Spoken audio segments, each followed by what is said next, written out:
No. So here's the question. Is it okay for me or you or anybody to say to a guest that comes to your home that they're not allowed to use knives? That's a real question I have, and here's why I'm asking. As you guys have seen in some of my previous videos, I've said that when you put a knife in a dishwasher, that's probably one of the most dangerous things you can do, not just for knife maintenance, ruining the knife's handle, the rivets, the actual steel, your cutting edge, bumping into forks and things that are in the dishwasher as the cycles are going. A few years back, I was at a friend's home. I remember a child going into the dishwasher when it was opened, and the dishwasher had a knife. It was like a 5-inch paring knife or petty knife that was sticking up where you normally put the forks and the spoons.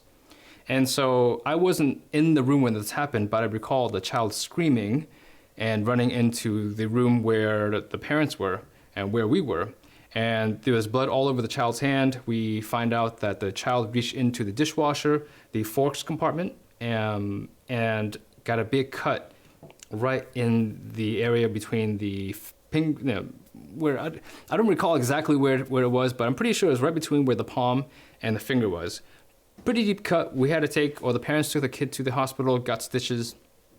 That was one incident. And at another friend's home, actually, I should rephrase that. In my home, like 20 years ago, I was living with a bunch of friends.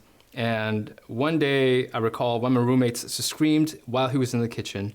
And we all run into the kitchen to see what happened. He's holding his hand, and he says, "I got cut."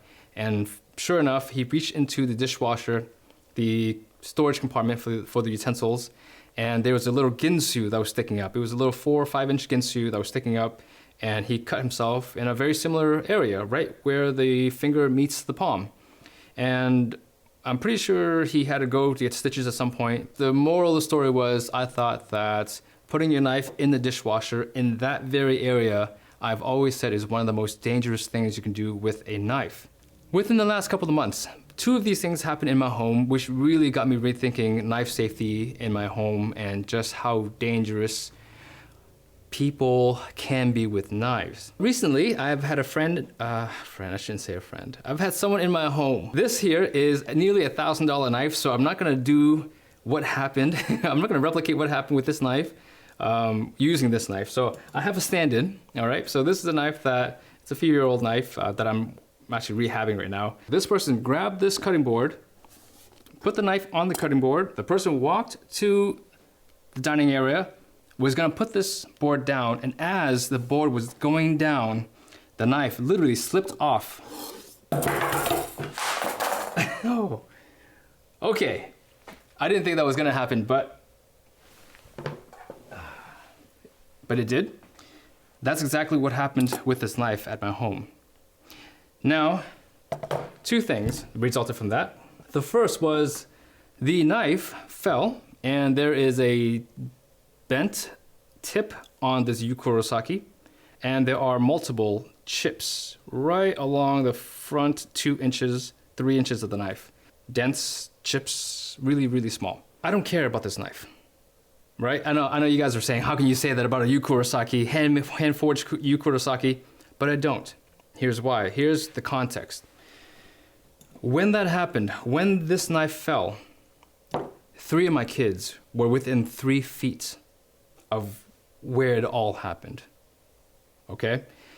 That's what got my blood boiling. When it happened, I simply walked over, grabbed the knife, I took the knife, brought it back to the kitchen, put it into the drawer, and that was the end of that. This is probably the straw that broke my back in terms of me saying no to guests using knives in my home. So I had somebody over my home, and they were helping me prep some stuff in the kitchen.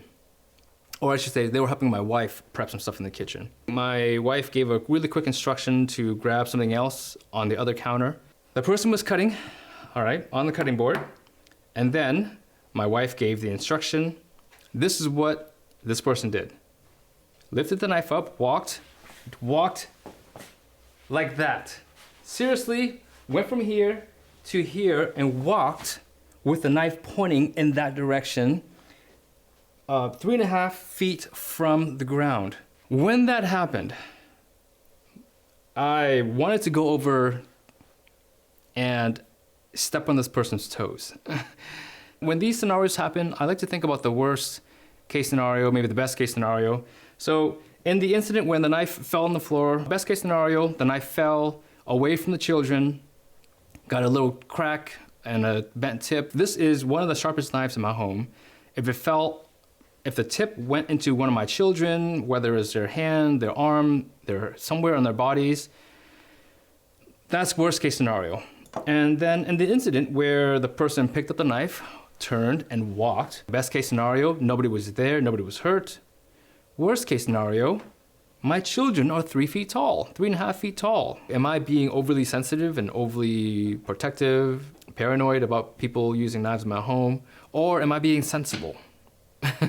Want to hear your thoughts, and definitely want to hear all of the knife horrors of knives in your home, or your restaurant. Tell me all of the things that have gone wrong with people neglecting knife safety, just common knife safety sense. Is that a term? Knife safety, common sense, common knife. Tell me the worst things that you've seen in your home or restaurant when it comes to knife safety. All right, well, thank you for being here, and I'll catch you in the next video.